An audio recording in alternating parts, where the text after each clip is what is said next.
الحمد لله كفى وسلام على عباده الذين اصطفى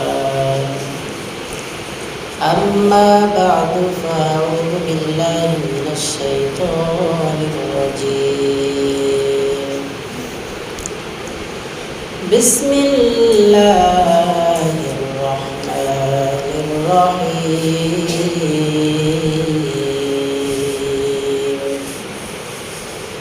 يا أيها الناس قد جاءكم برهان من ربكم وأنزلنا إليكم نورا مبينا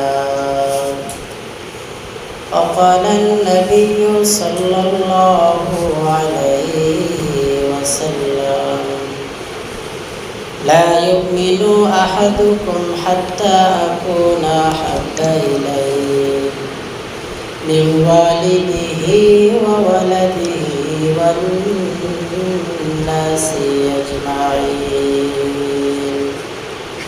وقال تعالى في شأن حبيبه ومحبوبه ومعشوقه إن الله وملائكته يصلون على النبي يا أيها الذين آمنوا صلوا عليه وسلموا تسليما اللهم صل على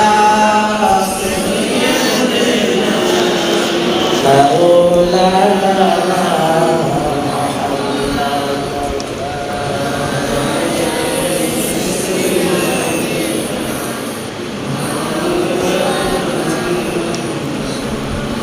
اللهم صل على مولانا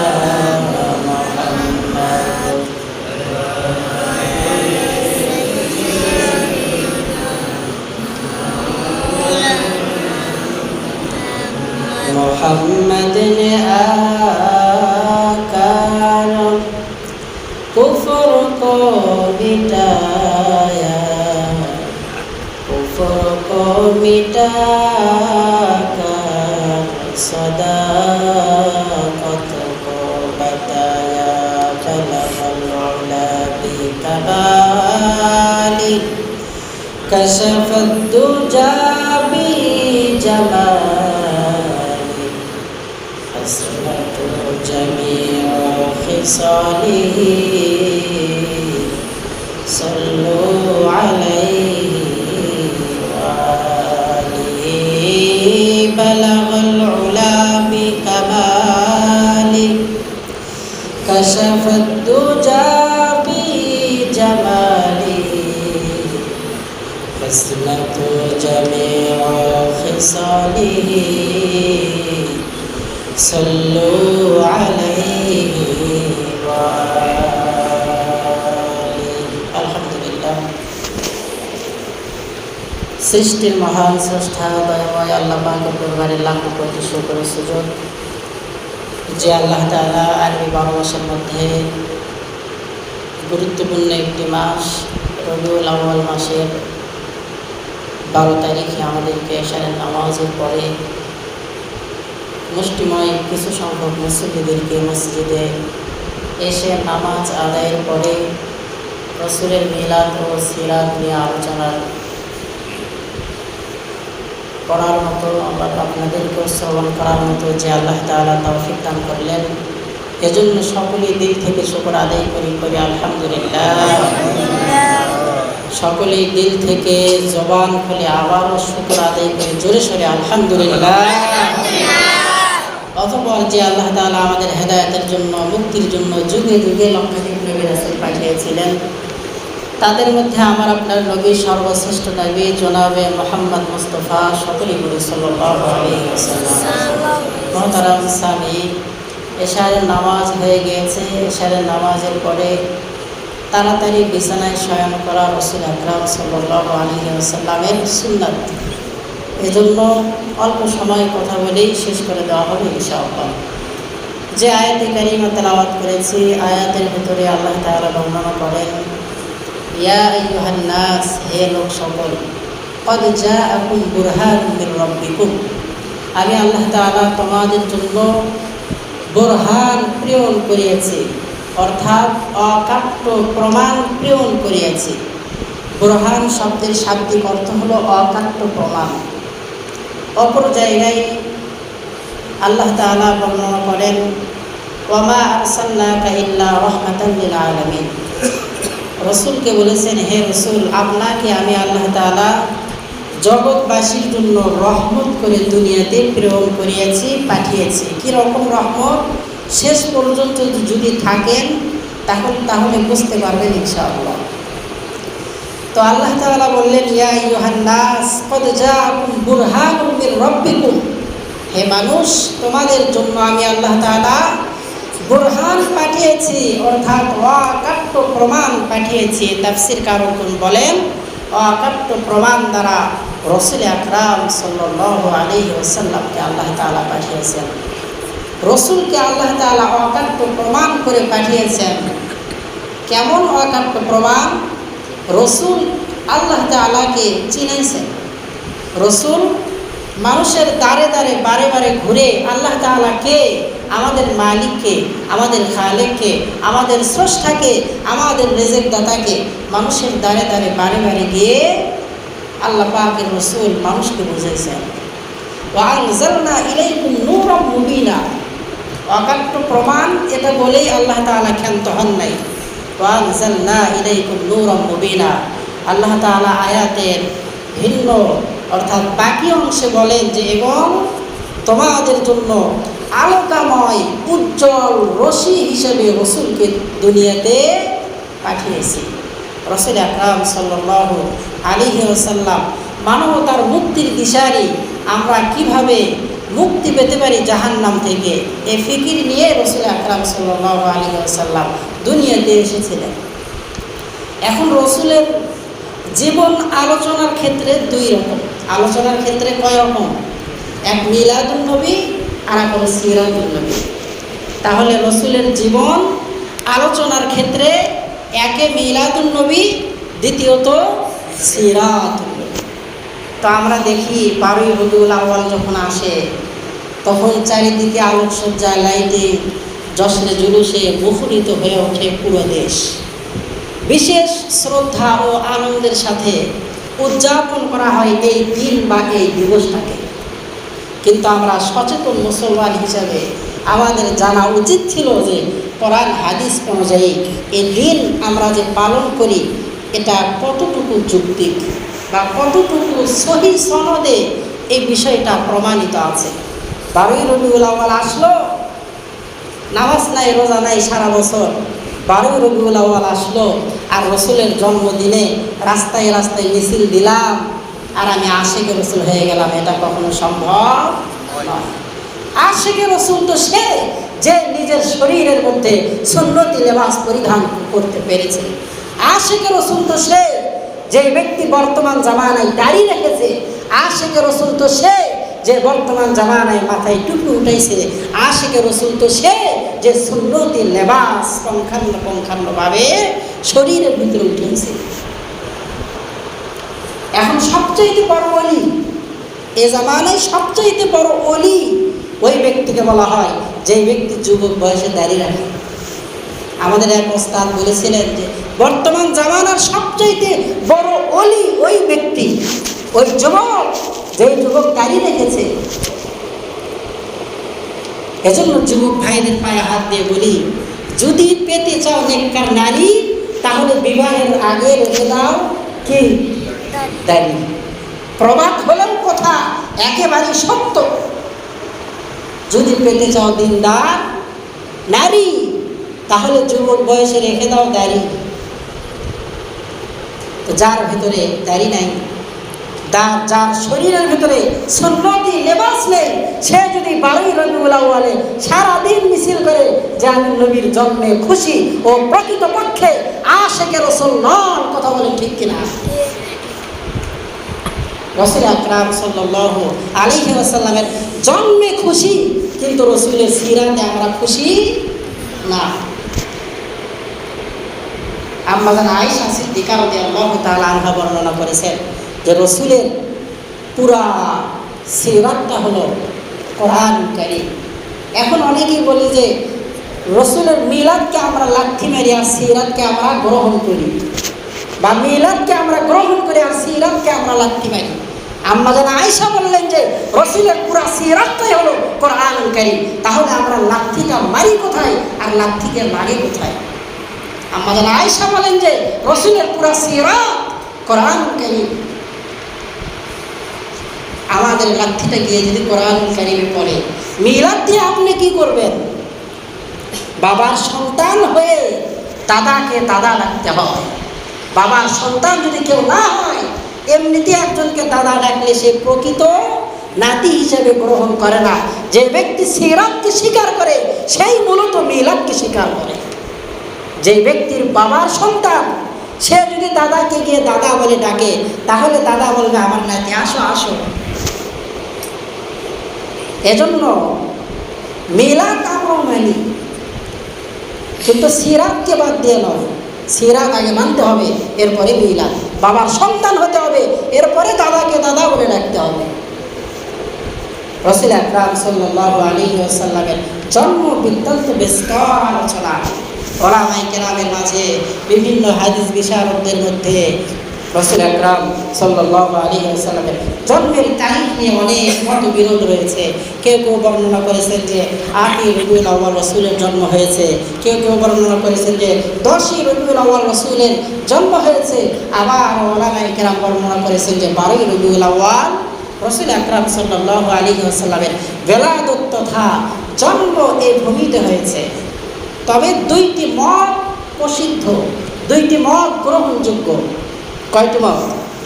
কথা বলেন, কয়টি মত? 8ই রবিউল আউয়াল রাসূল আকরাম সাল্লাল্লাহু আলাইহি ওয়াসাল্লামের জন্ম, এটা বিশুদ্ধ, এটা বিশুদ্ধ। আর 12ই রবিউল আউয়াল রাসূলের জন্ম, এটা প্রসিদ্ধ। প্রসিদ্ধর চাইতে বিশুদ্ধ এটা কি বেশি গ্রহণযোগ্য কিনা? একটা বিষয় সমাজের মধ্যে প্রসিদ্ধ হয়ে গেছে, একটা খাঁটি বিষয়, আর একটা খাঁটি বিষয় না, কিন্তু কি হয়ে গেছে?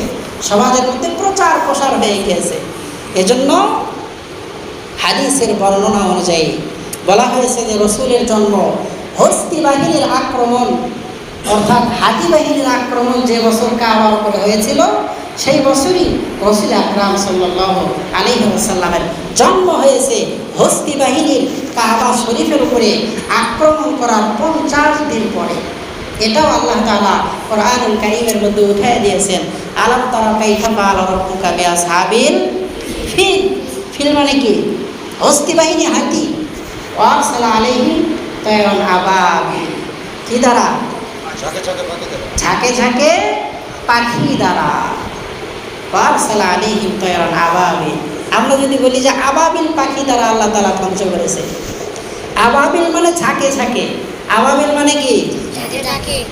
কেউ যদি বলি যে আবাবিল পাখি দ্বারা আল্লাহ তাআলা কাবা শরীফকে রক্ষা করেছে, এটা ভুল হবে। বলতে হবে তায়রান আবাবিল। তায়রান মানে পাখি, আবাবিল মানে ঝাঁকে ঝাঁকে পাখি। তো যে বছর হস্তি বাহিনীর আক্রমণ হয়েছিল কাবা শরীফের উপরে, ওই বছর রাসূল আকরাম সাল্লাল্লাহু আলাইহি ওয়াসাল্লাম এ ধরাতে আগমন করেছিলেন, ওই আক্রমণের 50 দিন পরে। তাহলে আমরা মাথায় রাখবো 8 তারিখ এটা বেশি গ্রহণযোগ্য, আর 12 তারিখ এটাও গ্রহণযোগ্য। তবে কি আছে? মতবিরোধ রয়েছে। এবার আসেন কি বারের দিন রাসূল জন্মগ্রহণ করেছেন। আরবি 12 মাসের মধ্যে অন্যতম মাস রবিউল আউয়াল মাসে রাসূলের জন্ম। কোন মাসে? জোরে বলেন, কোন মাসে? সোমবারের দিন। বলেন, কি বারের দিন? সুবহে সাদিকের সময়। কোন সময়? সুবহে সাদিক। এটা রাতের অংশ নয়, দিনের অংশ নয়। তাহলে কোন সময়? মাঝে মাঝে একটা সময়, যে সময় আমরা অনেক সময় খেয়াল করে দেখবেন যে 4টায় আমাদের সাহারি খাওয়ার সময় শেষ হয়, কিন্তু 4:05 আজান হয়। এই 5 মিনিট কি? এটাই সুবহে সাদিক। এটা রাতের অংশ নয়, দিনের অংশ নয়। আল্লাহ তাআলা জানিয়ে দিলেন যে রাত তোমার ভিতরে যদি আমার রাসূল জন্মগ্রহণ করে, তুমি দিনের উপরে ফখর করবে, অহংকার করবে, আর তাকাব্বুর করবে যে তোমার ভিতরে, আমার ভিতরে রাসূলের জন্ম হয়েছে, দিন তোমার কোনো দাম নাই। আল্লাহ তাআলা এজন্য বললেন যে রাত তোমাকে, তোমার ভিতরে আমার রাসূলের জন্ম না, আমার দিন তোমার ভিতরে আমার রাসূলের জন্ম না। কারণ রাত দিন তোমরা উভয়ের উপরে যাতে কোনো রকম হিংসা, হাসাদ, তাকাব্বুরি, অহংকারী না করতে পারো, এজন্য আল্লাহ তাআলা সুবহি সাদিকের সময় রাসূলের জন্মে ধরাতে ঘটায় দিলেন। রাসূল আকরাম সাল্লাল্লাহু আলাইহি ওয়াসাল্লামের জন্ম হয়েছে সুবহে সাদিকের সময়, রাতের ভিতরেও নয়, দিনের ভিতরেও নয়, মাঝামাঝি একটা সময় আল্লাহ পাকের রাসূল দুনিয়ার জমিনে এসেছেন। যখন রাসূল আকরাম সাল্লাল্লাহু আলাইহি ওয়াসাল্লাম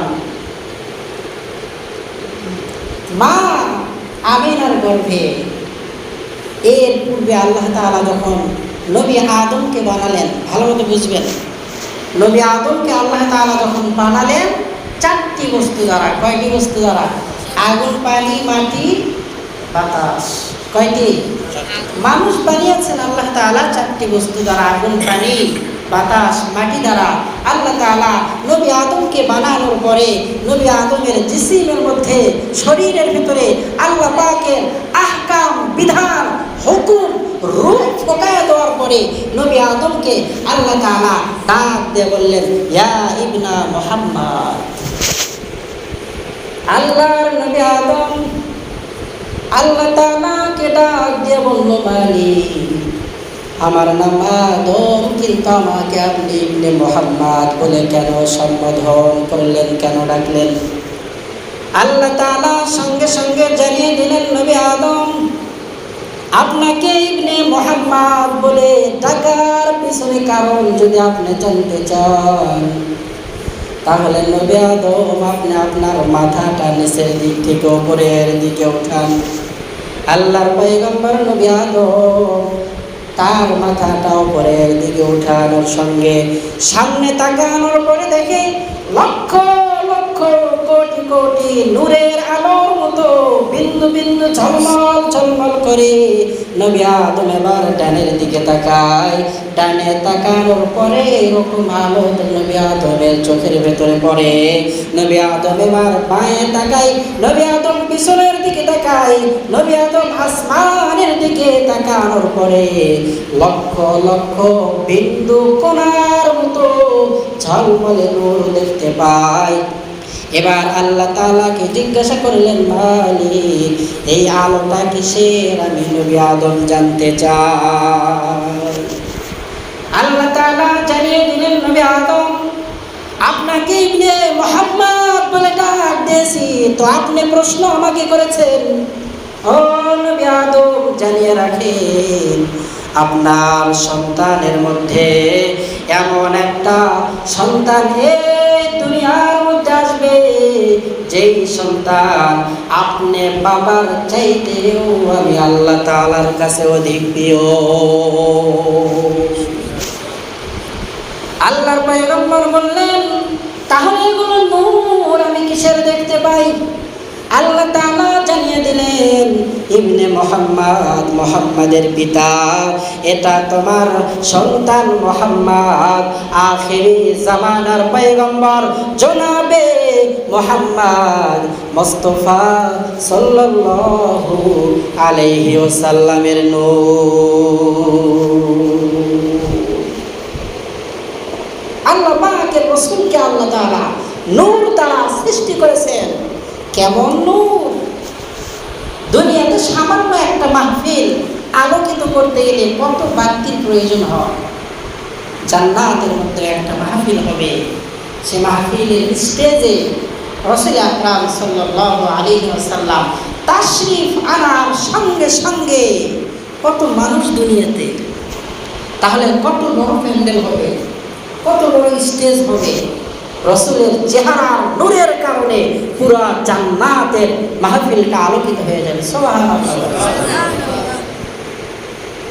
রাসূল আকরাম সাল্লাল্লাহু আলাইহি ওয়াসাল্লামের মা আমিনা বর্ণনা করেন, যখন আমার সন্তান মুহাম্মদ আমার গর্ভে আসে, তো আমি আমার গর্ভে এমন একটা নূর, এমন একটা আলো দেখতে পাই, যে আলোর কারণে আমি রোম থেকে পারস্য পর্যন্ত যত বড় বড় অট্টালিকা ছিল, এমনকি আমি না ডানে তাকাই বামে তাকাই, মাশরিক থেকে মাগরিব পর্যন্ত এই আলোর কারণে আল্লাহ তাআলা পুরা দুনিয়াটা আলোকিত করে দিয়েছে। রাসূল আকরাম সাল্লাল্লাহু আলাইহি ওয়াসাল্লামের শান এগুলো। মা আমিনা বর্ণনা করে, রাসূল যখন আমার গর্ভে, তো আমি যখন নদীর দিকে পানি আনতে যাই, তো আমি তাকিয়ে দেখি নদীর পানি আমার দিকে আসতেছে। সুবহানাল্লাহ। মা আমিনা বর্ণনা করে, রাসূল যখন আমার গর্ভে, তখন আমি কুয়ার কিনারায় পানি আনতে যাই, তো তাকিয়ে দেখি নিচ থেকে পানিগুলো কুয়ার মুখে এসে ঝলমল করে, টলমল করে। মা আমিনা আরো বর্ণনা করেন, আমি যখন রাস্তায় হাঁটি, উঁচু নিচু রাস্তা, আমি তাকিয়ে দেখি আমার পরশের নিচে আল্লাহ পাকের ফেরেশতারা ফুলের গালিচা বিছিয়ে দিয়েছে। সুবহানাল্লাহ। মা আমিনা বর্ণনা করেন, আমার পয়গম্বর যখন আমার গর্ভে, তো আমি বাইরে যাই, পাহাড়ের উঁচু নিচু পাথরগুলো আমার পায়ে পড়ে। আগে চলতাম এক ধরনের, কিন্তু কোন সন্তান আমার গর্ভে আলো রে! এই সন্তান গর্ভে নিয়ে যখন আমি বাইরে তাশরিফ আনি, আমি যেগুলো পাথরের উপরে পাড়া দেই, অটোমেটিক পাথরগুলো তুলার চাইতেও বেশি নরম হইয়া যায়। রাসূলের শান মান এগুলো। রাসূল আকরাম সাল্লাল্লাহু আলাইহি ওয়াসাল্লাম 6 মাস গর্ভে। রাসূলের বাবা চিন্তা করলেন যে যেন তেন মানব তো আমার পরিবারে, আমার বংশে আগমন করতেছে না, সে তো যেন তেন মহামানব নয়, কারণ তার সম্পর্কে তো সব দেখতেছি। তাকে বরণ করে নেওয়ার জন্য আমার কিছু আর্থিক প্রয়োজন।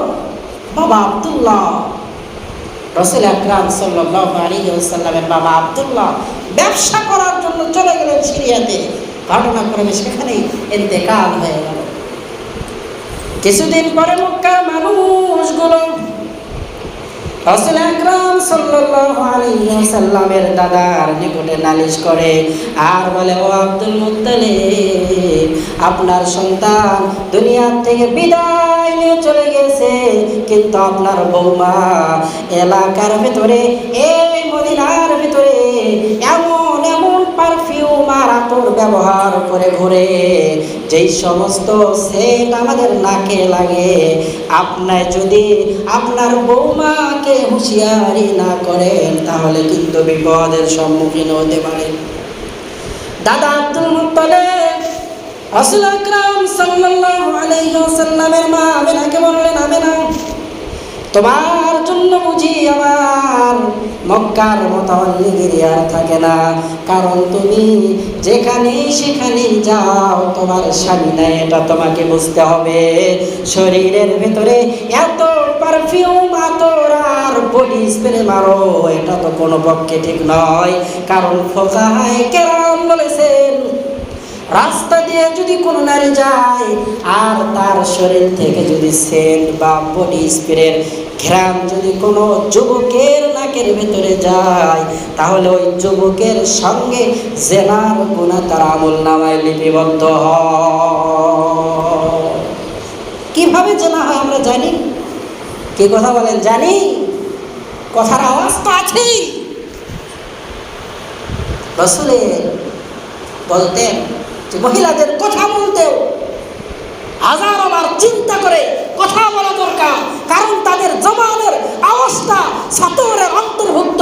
একটা মহিলা যদি বিবস্ত্র হয়ে এলাকায় ঘরে, তার আমলনামায় যতটুকু গুনাহ লিপিবদ্ধ করা হবে, একটা মহিলার আওয়াজ কোনো পুরুষের কানে আসার কারণে তার আমল নামায় একই রকমের গুনাহ লিপিবদ্ধ করা হবে। কথা বলছি, আমরা খবর আছে আমাদের। শুধু মনে করছি যে একজনের দিকে তাকাইছি, একজন জেনা করছে তার আমল নামায় জেনাহের গুনাহ লেখা হচ্ছে, এটা নয়। কারো আওয়াজ কানের ভিতরে আসার সঙ্গে সঙ্গে জেনাহের গুনাহ আমল নামায় লিপিবদ্ধ করা হচ্ছে। দাদা আব্দুল মুত্তালিব মা আমিনাকে সতর্ক করে দিচ্ছে যে বৌমা এরকম করা যাবে না। মা আমিনা আবার কান্না করে আর বলে, শ্বশুর আব্বা আমার, খোদার কসম করে বলি আমি কোনো আতর বা পারফিউম ব্যবহার করি না। আপনার জেলাতে আমার গর্বে আসতে, যেদিন থেকে আমার গর্বে আসতে ওগো শ্বশুর আব্বা আমার, সেই দিন থেকে আমি যেখানে শয়ন করি সেখান থেকে মিস্কের ঘেরান, যেখানে আমি আমার পাটা ফেলাই সেখান থেকে মিস্কের ঘেরান, যেই রাস্তা দিয়ে আমি মা আমিনা যাই সেখান থেকে মিস্কে আম্বরের ঘেরান। ওগো শ্বশুর আব্বা, এটা আমার ইচ্ছাই হয় না। আল্লাহ পাক আমার গর্বে কাকে দান করেছে জানা নাই, ওই নবীর কারণেই আমার শরীর দেয়া তো মিস্কের ঘেরান বের হয়। রসুলের সার, এগুলো রসুলের সার। যেখানে যায় সেখানে মিস্কের ঘেরান। রসুলের মা বর্ণনা করেন, যেদিন নবী আমার দুনিয়াতে আসেন 9 মাস হয়ে যায়, আমি টের পাই না যে আমার কি অবস্থা। জান্নাতের হুর গেলমানগুলো আমাকে সালাম জানাইতে শুরু করেছে। বিবি আসিয়া আমাকে সালাম জানানো শুরু করেছে। মারিয়াম আমাকে সালাম জানানো শুরু করেছে। আমি বুঝি না যে এমন হয় কেন, কে আমার গর্ভে। যেদিন দুনিয়াতে আসবে পেশারের নামাজের পরে ঘরটা ঘুটঘুটে অন্ধকার, কিছুক্ষণ পর তাকিয়ে দেখে ঘরের ছাদ ফেলে গিয়েছে। কিছুক্ষণ পর তাকিয়ে দেখে হাতের ভিতরে নূরের মশাল নিয়ে ঘরের ভিতরে কে যেন আগমন করলো। মা আমিনা বর্ণনা করেন যে আমি তো ভয় পাইতেছি যে এখানে যদি থাকি ছাদ ফেলে যায়, কি ভয় আছে না অন্তরে? নাই ভয় আছে না? তো ঘরের ভিতরে একা দাদা আব্দুল মুত্তালিব বাহিরে দাঁড়িয়ে আছে। কখন আসবে আমার নাতি দুনিয়াতে, তাকে নিয়ে আমি আনন্দ উল্লাসিত হব, আনন্দ করবো তাকে নিয়ে। মা আমিনা বর্ণনা করেন কিছুক্ষণ পরে আরেকজন হাতের ভিতরে নূরের বাতি নিয়ে ঘরের ভিতরে প্রবেশ করলো। বললাম, তুমি কে? আমি বিবি আসিয়া। আবার আরেকজন আসলো, তুমি কে? যে আমি মারিয়াম আলাইহিস সালাম। আবারও ঘরের ভিতরে নূরের মশাল নিয়ে আসলো, তুমি কে? এবার মা হাওয়া বলে যে আস্তে চিল্লাও, আস্তে চিল্লাও। আমার সন্তানের ভিতরে যত সন্তান আসবে সর্বশ্রেষ্ঠ মহামানব আমার সন্তানকে, সর্বশ্রেষ্ঠ সন্তানকে দেখানোর জন্য আমি এখানে এসেছি। কিছুক্ষণ পরে নূরের মশাল নিয়ে ঘরের ভেতরে জান্নাতের হুর গেলমানগুলো আসা শুরু করে দিয়েছে। মা আমিনা বর্ণনা করেন এইরকম হালাত শেষ রাতের দিকে সুবহি সাদিকের সময় রসুল আমার দুনিয়াতে আসলেন। তো আমি মা আমিনা টেরই পাইলাম না কিভাবে কি হয়ে গেল। তাকিয়ে দেখি আর সমস্ত বাচ্চার মতো আমার বাচ্চা নন। বাচ্চা জন্মগ্রহণ করার পরই নামাজের সূরাতে বসিয়ে গিয়েছে। সুবহানাল্লাহ।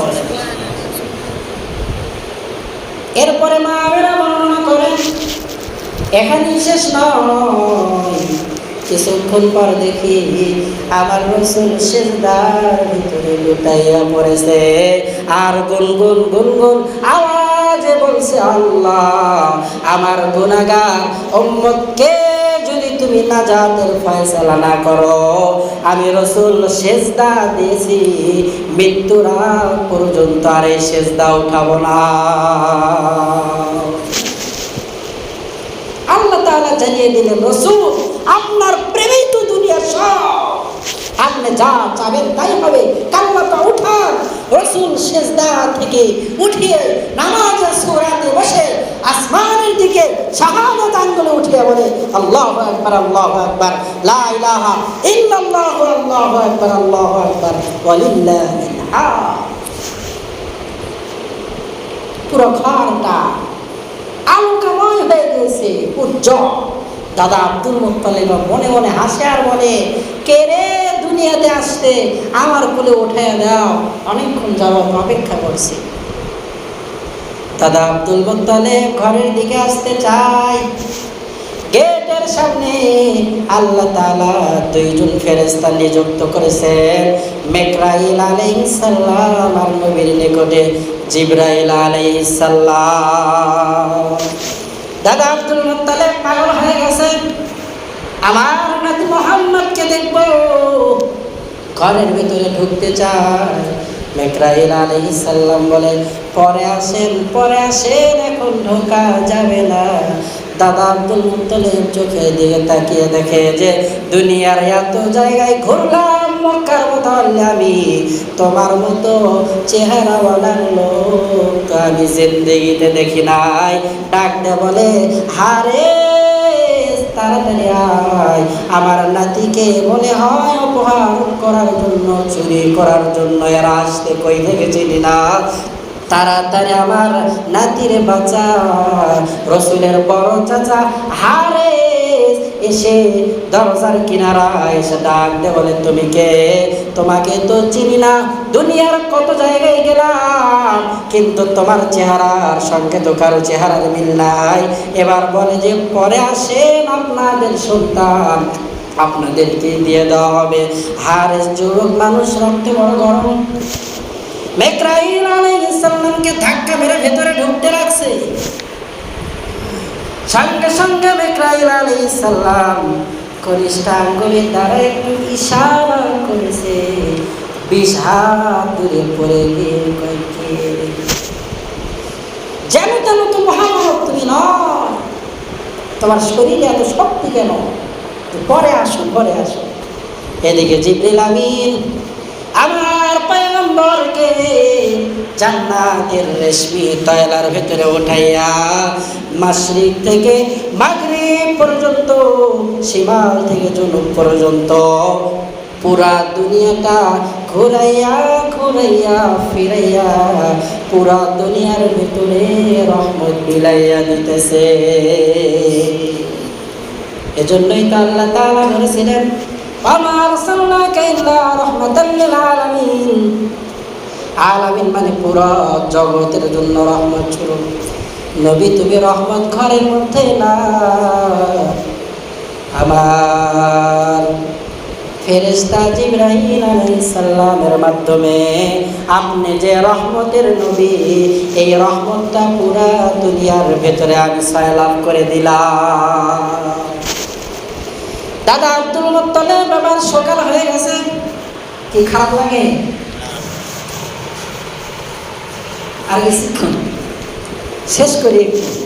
দাদা আব্দুল মুত্তালিব ঘরে দরওয়াজায় এসে বলে, বৌমা আমার নাতিরা আমার কোলে দাও। নাতিকে কোলে নেওয়ার সঙ্গে সঙ্গে চোখ জুড়িয়ে গেছে আর বলে, আরে দুনিয়ার কত সন্তান দেখেছি, আমার নাতির চাইতে সুন্দর চেহারাওয়ালা সন্তান আর দুনিয়ার কোথাও দেখি না। মা আমিনা বর্ণনা করেন, ওরে বাবা আমার, আমিও তো দুনিয়ার কত সন্তান দেখেছি, এর চাইতে সুন্দর সন্তান আর নাই।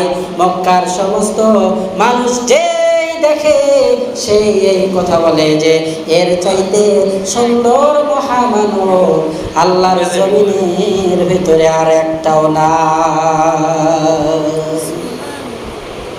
সঙ্গে সঙ্গে জিবরিল আমিন আগমন।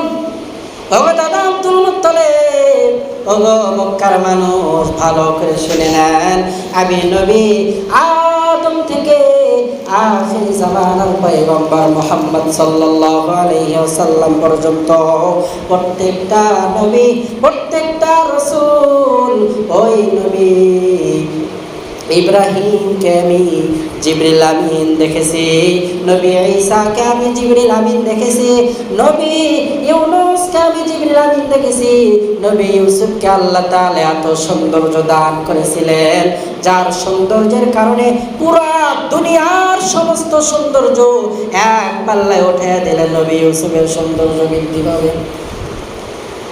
জিবরিল আমিন বললেন, আমি নবী ইউসুফকে দেখেছি।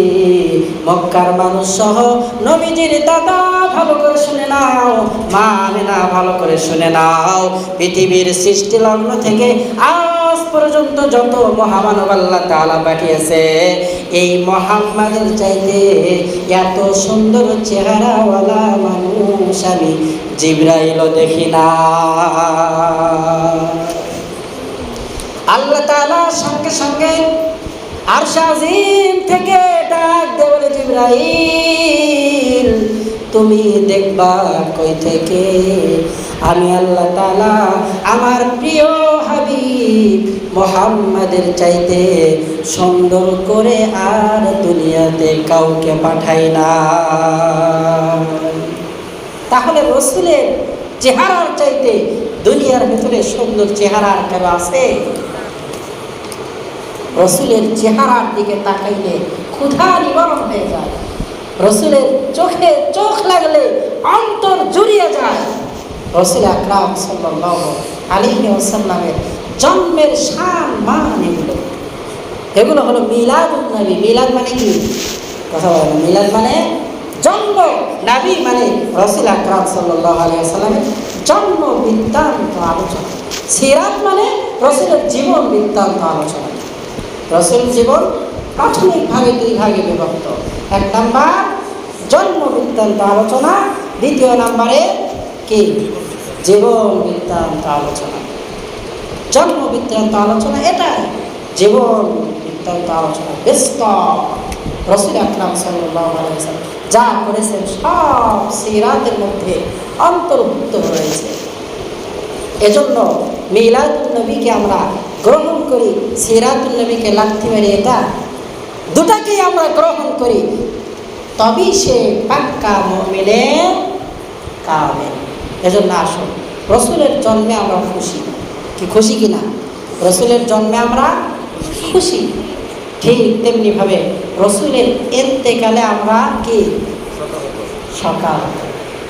12 রবিউল আউয়াল রাসূলের ইন্তেকাল হয়েছে, এ ব্যাপারে কোনো ভিন্ন মত নেই। সব বর্ণনাকারী একমত পোষণ করেছেন যে রাসূল 12 রবিউল আউয়ালে দুনিয়া থেকে বিদায় নিয়ে চলে গেছেন।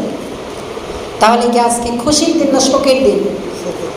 তাহলে যারা বিজয় মিছিল বের করছে, জন্মদিন পালন করছে রাসূলের, রাষ্ট্রীয়ভাবেও জন্মদিন পালন হয়েছে। কোরআন সুন্নাহর সহি সমঝ নেই, কোরআন সুন্নাহর সহি বুঝ আমাদের মাঝে ঢোকানো দরকার। রাসূলের ইন্তেকাল হয়েছে, এজন্য আমরা শোকাহত। আমরা রাসূলের জন্য কি দোয়া করবো? রাসূলই তো আমাদের জন্য সব। রাসূলের ওসিলায় যেন আল্লাহ তাআলা আমাদেরকে ক্ষমা করে দেন, সকলেই বলে আমিন। রাসূল আকরাম সাল্লাল্লাহু আলাইহি ওয়াসাল্লামের সুন্নতকে আঁকড়ে ধরে বাকি জীবন চলার মতো আল্লাহ তাআলা আমাদেরকে তৌফিক দান করে। আমার তৌফিক বিল্লাহ। সকলে ইস্তিগফার আস্তাগফিরুল্লাহ।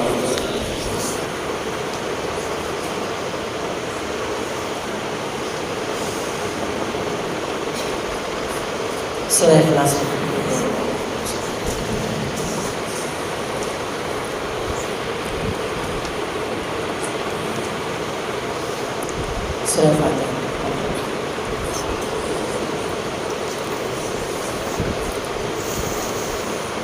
সবাই সবার জন্য দোয়া করি। অনেকের মা বাবা চলে গেছেন, আল্লাহ সবাইকে সকলে বলে আমিন। যারাই বেঁচে আছে আল্লাহ তাআলা সবাইকে নেক হায়াত দারাজ করেন, মসজিদমুখী করেন, কোরআন সুন্নাহর সঠিক সহি বুঝ আমাদেরকে দান করেন, সকলে বলে আমিন। আলহামদুলিল্লাহি রাব্বিল আলামিন। রব্বানা আতিনা ফিদ দুনিয়া হাসানাতাও ওয়া ফিল আখিরাতি হাসানাতাও ওয়া কিনা আযাবান্নার। রব্বানা যালামনা আনফুসানা ওয়া ইন লাম তাগফির লানা ওয়া তারহামনা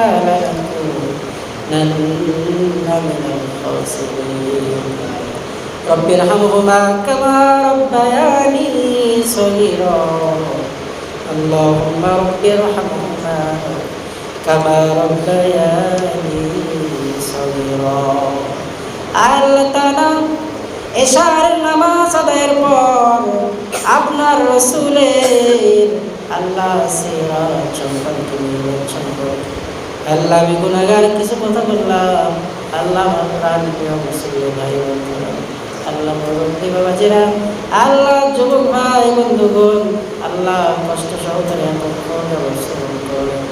আল্লাহ এর উত্তম জাযায়ে খায়র আপনি আপনার কুদরতের হাত দান করেন। আল্লাহ তাআলা সর্বোপরি যতটুকু তাসবিহ তাহলিল আদায় করা হয়েছে মালিক যা সাবধান করেন লক্ষ কোটি গুণে বাড়াইয়া দিয়া জনাবে মুহাম্মদ মুস্তাফা সাল্লাল্লাহু আলাইহি ওয়াসাল্লামের রওজা মুবারকে পৌঁছাইয়া দেন। আল্লাহ তাআলা যত মুসলমান নরনারী কবরে চলে গেল সকলের রূহ মুবারকে হাদিয়া পৌঁছাইয়া দিয়া কিয়ামত পর্যন্ত সবার কবর জান্নাতের বাগান বানাইয়া দেন। আল্লাহ তাআলা আমরা যারা হাত উঠিয়েছি জানি না কার মানা, আল্লাহ জানি না কার জানি বাবা দুনিয়া থেকে বিদায় দিয়ে কবরের বাইরে চলে গেছে। আল্লাহ তাআলা সকলের মা বাবার কবরগুলোকে কিয়ামত পর্যন্ত জান্নাতের বাগান বানাইয়া দেন। মরিয়া গিয়া সে যাদের মা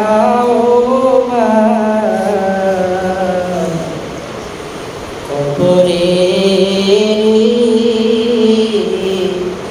আযাব আল্লাহ করমা। আল্লাহ তাআলা যাদের মা বাবা বেঁচে আছেন খেদমত করার তৌফিক দান করেন। আল্লাহ আমাদের জিন্দেগীর সমস্ত গুনাহগুলোকে ক্ষমা করে দেন, বেশি বেশি নেকের আমল করার তৌফিক দেন। আল্লাহ গুনাহ থেকে কুদরতি ভাবে আমাদের সবাইকে হেফাজত করেন। আল্লাহ তাআলা জালিমের জুলুম হিংসুকের হিংসা মুনাফিকের নেফাকি থেকে কুদরতি ভাবে আমাদের সবাইকে আপনি হেফাজত করেন। আল্লাহ তাআলা মক্কা মদিনার মেহমান না বানায়া আমাদের কাউরে ওই কবরে বাড়িতে লাগ দিন না। আল্লাহ কাবার গেরব ধরে কান্না করার মতো তৌফিক দান করেন রে মালিক। রাসূলের রওজার কিনারায় দাঁড়িয়ে সালাম দেওয়ার মতো তৌফিক দান করেন। আল্লাহ যাদেরকে নিয়েছেন বারবার যাওয়ার তৌফিক দান করেন। আল্লাহ রাসূলের সিরাত সম্পর্কে মিলাদ সম্পর্কে আলোচনা করলাম রে মালিক, ভুলত্রুটি ক্ষমা করে দেন। আলোচনার উপরে আমল করার তৌফিক আতা ফরমান। আল্লাহ তাআলা এমন একটা সময় আমাদের সামনে চলে আসবে জীবনের শেষ মুহূর্তে মালাকুল মউত সামনে দাঁড়িয়ে যাবে। দেখার সঙ্গে সঙ্গে পিপাসায় কলিজা আল্লাহ বদকার অবস্থায় যদি দুনিয়ার থেকে বিদায় গ্রহণ করি জানটা এমন ভাবে বের করে নিয়ে যাবে আল্লাহ নেককার অবস্থায় মালাকুল মউতকে আমাদের সামনে হাজির করিয়ে দিয়ে আল্লাহ তাআলা জানটা নিয়ে উড়াল দিবে। কাছের মানুষগুলো মসজিদে চলে যাবে, খাটিয়া নিয়ে আসবে, পাতিল নিয়ে আসবে, পরের পাতার পানি করবে। কাছের মানুষগুলো শরীরটারে ধোয়াইয়া দিবে, যাদেরকে বেশি ভালোবাসতাম সন্তান, আল্লাহ মা বাবা তারাই আল্লাহ তাআলা তখন তো আমি একেবারে নিঃস্বর মানি। এমন সময় যখন চলে যাবে, কবরে রাখা হবে কেউ নাই, ডানেও মাটি বামেও মাটি। আল্লাহ ফেরেশতা এসে প্রশ্ন করবে না পারি, ডানের মাটি বামের মাটি সহ এমন জোরে চাপ মারবে, শরীরের সব অঙ্গগুলো ভেঙে ছুটবে। আল্লাহ তাআলা ওই সময় আল্লাহ আমাদেরকে প্রশ্নের জবাব কালেমা পড়তে পড়তে দুনিয়াতে বিদায় গ্রহণ করার তৌফিক দান করে। আল্লাহ ঈমান সহকারে দুনিয়া থেকে যাওয়ার তৌফিক দান করে। আল্লাহ তাআলা তাকে দেখেন আমার মহল্লার কোথায় জানি কে এতিম হয়ে পড়ে আছে। আল্লাহ কবরে হাত দিয়ে পৌঁছাইয়া দেন, কিয়ামত পর্যন্ত সবার কবর জান্নাতের বাগান বানাইয়া দেন। আল্লাহ সবার মনে নেক আশা তামান্না পূরণ করে দেন। আল্লাহ সবার সংসারে শান্তি দান করেন। আল্লাহ সবারই সন্তান আছে, আমার মেয়ে আছে, আল্লাহ সবাইকে দিনের সহি সবল দান করে। আল্লাহ কুওয়াতে হাফেজা বৃদ্ধি করে দেন। আল্লাহ দেশ ও জাতির খেদমতের জন্য সবার কলিজার টুকরা সন্তানদেরকে কবুল করেন। আল্লাহ সর্বোপরি আমাদের মসজিদটাকে কবুল করে সমস্ত হাজার জরুরিয়াতগুলো এবং খাজানা থেকে পূরণ করে দেন। আল্লাহ সমস্ত জরুরিয়াতগুলো এবং খাজানা থেকে পূরণ করে দেন। আল্লাহ আমরা যারা খেদমত করতেছি, আল্লাহ আপনার রাজি খুশির উদ্দেশ্যে আল্লাহ আমাদের সবাইকে খেদমত করার তৌফিক দান করেন। সাল্লাল্লাহু তাআলা আলা খায়রি খালকিহি মুহাম্মাদিন ওয়া আলা আলিহি ওয়া আসহাবিহি আজমাইন। লা ইলাহা ইল্লাল্লাহু মুহাম্মাদুর রাসূলুল্লাহ। বাকি নামাজ পড় তাবারক আছে, সবাই নিয়ে যাবেন ইনশাআল্লাহ।